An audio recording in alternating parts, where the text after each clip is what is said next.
This is what I learned from Secrets of the Millionaire Mind. Now, I was recommended this book by a YouTuber slash dating coach, life coach, Taekwondo.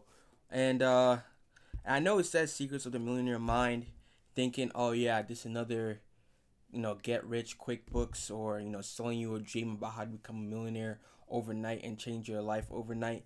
Well, this book isn't necessarily about you know changing your financial situation overnight.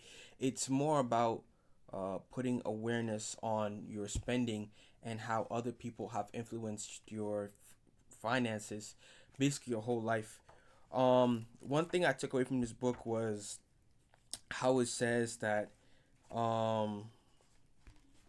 me a second. It says well, basically I can't find the quote on exactly on spot, but the quote was basically your money decisions, right, isn't necessarily all entirely your fault. For example, if your mom was a quick spender or you saw her spend without thinking, you subconsciously inherited that, and in your adult life or teenage life, you find yourself spending money the moment you get it. You get paid on Tuesday or whatever, right? And by Wednesday, Thursday, the money is gone, and you ask yourself, what happened? It could be that you're an impulsive spender, and it might not be you, but a trait you got from your mom. Or let's say your dad was a very frugal person and he didn't really spend money a lot. Maybe you somehow, became like that. Someone that doesn't spend money a lot, who's very, cheap, holds on to his money. And, it just happens, Or it could be a combination of both. Or one day you might be a very quick and impulsive spender. The next, I want to be frugal with my money. Me, for example, I'm kind of in that situation where I become less impulsive, but I also was a little bit too cheap on money where I wouldn't spend money at it like at all.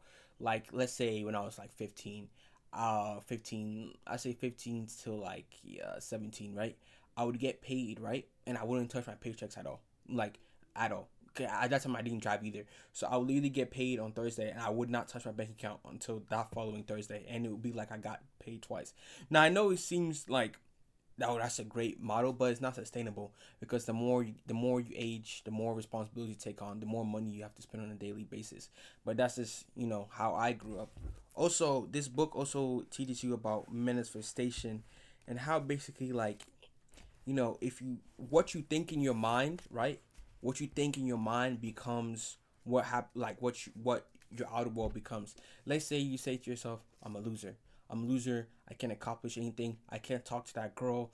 I can't, capitalize on opportunities that come my way." The more you think of yourself like that, the more that manifests outside. One of my favorite quotes from this book was, "Your inner world reflects your outer world." I'm not sure if necessarily Harv Eker made that book, but I made that quote. I mean, but it's just something that really shines through and something that I've been aware of ever since. Like, you have to be really careful what you say to yourself.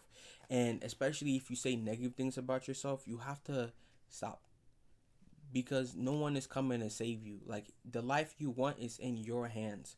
That's something I learned from this book, and it's something that I've been trying to take on, especially university, as a computer science engineer and a future software engineer. You're faced with a lot of hardships. You might be faced with a project, or you might find this one class that's damn near impossible. You feel like, I can't pass this. And if I were to, let's say, continue that mindset saying I can't pass, it'll probably be it. I probably won't pass the class. It's about, changing that perspective on yourself and saying, I know this is hard, but I'm willing and able to put myself in a position where I can pass this class. I would just say to yourself, I could pass, I could pass, I could pass. It's something I really like. Also teaches you about, like, you know, I'm sure everybody knows this, but if you want to be rich in life, you could never do it by being a worker. It's impossible because no matter what you do, no matter how much money you make from a job as an employee, right?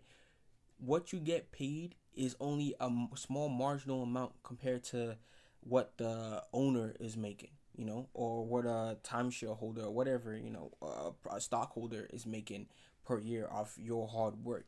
It teaches you that, like, never trade time for money. Meaning, like, let's say your need for money, right? And you're thinking about getting a job.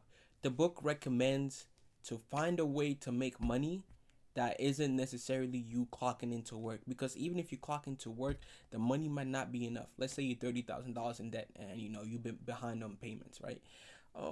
Clocking in for a job, I'm sure it can help subside. But let's say you have kids and you have other financial obligations. That 30,000, you could pay a couple $100 every now and then, but you're still not getting anywhere in progression. And this book teaches you, like, if you really want to make money in this life, you have to find a way to make money and own that source of income. For example, I was a DoorDash driver, and I thought I was making good money, but when you look at it on the paper, I'm paying for oil, I'm paying for gas, and I'm not really making that much money. I was making like what, $4. I say maybe 4 or 5, maybe at max, maybe $7 per delivery. And let's say I delivered for like 2 hours, I could probably only make $20 an hour. What's the difference? I'm also just clocking to a job, and I'm paying significantly less in the long run. But I mean by that is like, if I DoorDash, I got to pay for oil. If I clock into work, I mean, yes, I still have to pay for oil, but I'm not putting as much wear and tear as driving around the whole city making the same amount if I was just like clocking at a job somewhere. And that's something I was trying to figure out too. Like, how do you make money outside of a job? It's not easy. I know you say, "Oh, get rich, just own a business."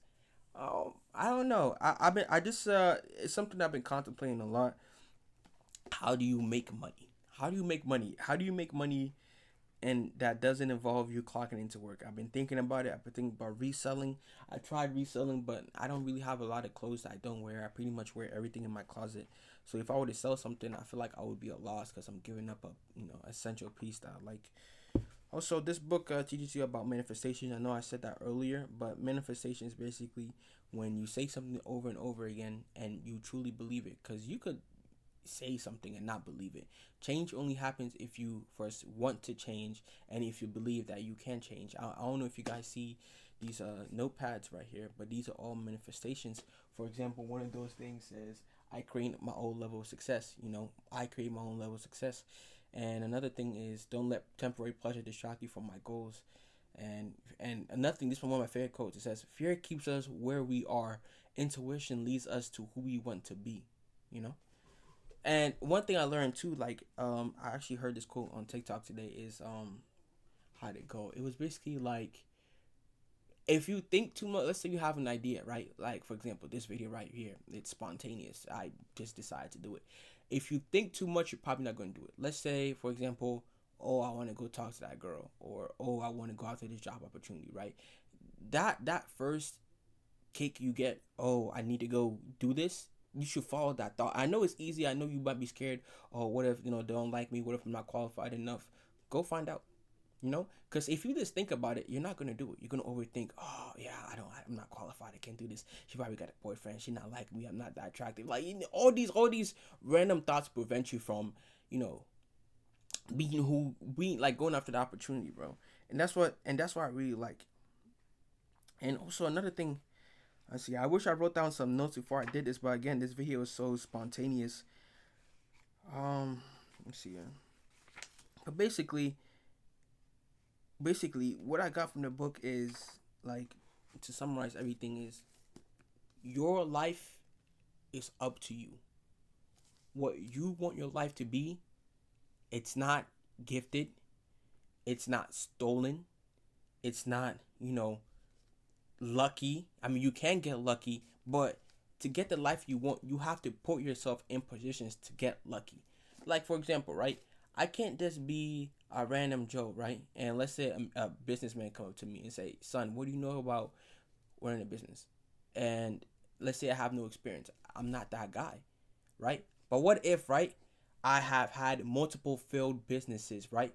But out of those failed businesses, I've learned experiences. And let's say this guy comes up to me and says, "Hey, son, what do you know about running a business?" And I tell him all my failures, right? He probably knows, okay, this guy is learning from his failures, right? He's at least attempted. He at least knows something. Even if it wasn't successful, he at least learned something from his failures, and he probably won't make the same mistake again. Like, these things, like, is very important. Where to be the person that gets lucky, you have to put yourself in position to get lucky. You have to build up to get lucky. You feel me? Let's say someone like Kai Cenat, you know, love him or hate him, right? He became the biggest streamer not overnight, but by years of building the foundation to become the biggest streamer.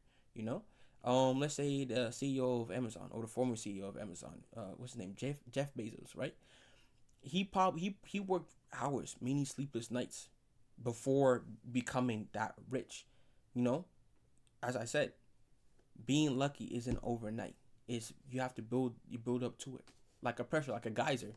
A geyser just doesn't erupt.